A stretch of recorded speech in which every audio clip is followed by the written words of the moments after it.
YSR Congress party మహిళా కార్యకర్తకు TDP మూకల వేధింపులు అంటూ సాక్షి ఒకటి రాసుకొచ్చింది.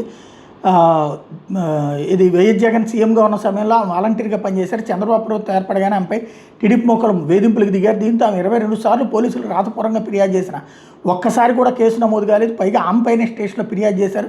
దీంతో తన 2 పిల్లలతో కలిసి చనిపోతానని చివరికి ఆమె దిశ స్టేషన్లో ఫిర్యాదు చేశారు. చిత్తూరు జిల్లాలో చోటు చేసుకుని ఈ ఘటనకు సంబంధించిన బాధితురాలు శుక్రవారం చిత్తూరులోని దిశ పోలీస్ స్టేషన్ ఎదుట తన ఆవేదన వ్యక్తం చేసింది. పూతలపట్టు మండలానికి చెందిన మహిళకు పెళ్ళై 2 పిల్లలు ఉన్నారు. కుమారుడు గుండె సంబంధించి వ్యాధి రావడంతో ఆర్థిక ఇబ్బందులతో ఆమె పడుతున్న బాధలు అన్నీ కావు.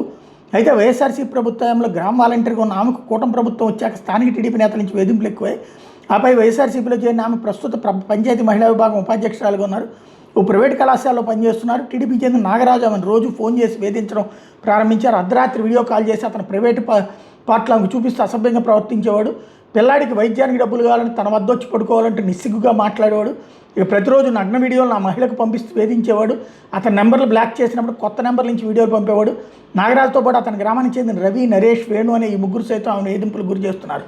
తాజా గ్రామంలోని ఆలయం వద్ద జరిగిన గొడవలను అడ్డుపెట్టుకుని ఆమె లొంగ తీసుకోవడం నాగరాజు మళ్లీ వేధింపులకు గురి చేశాడు. ఇక తనకు చావు తప్ప మరో మార్గం లేదని దిశ పోలీస్ స్టేషన్లో ఫిర్యాదు చేశారు. పోలీసులు 8 సార్లు ఫోన్ చేసి నాగరాజు స్టేషన్కి రాలేదు.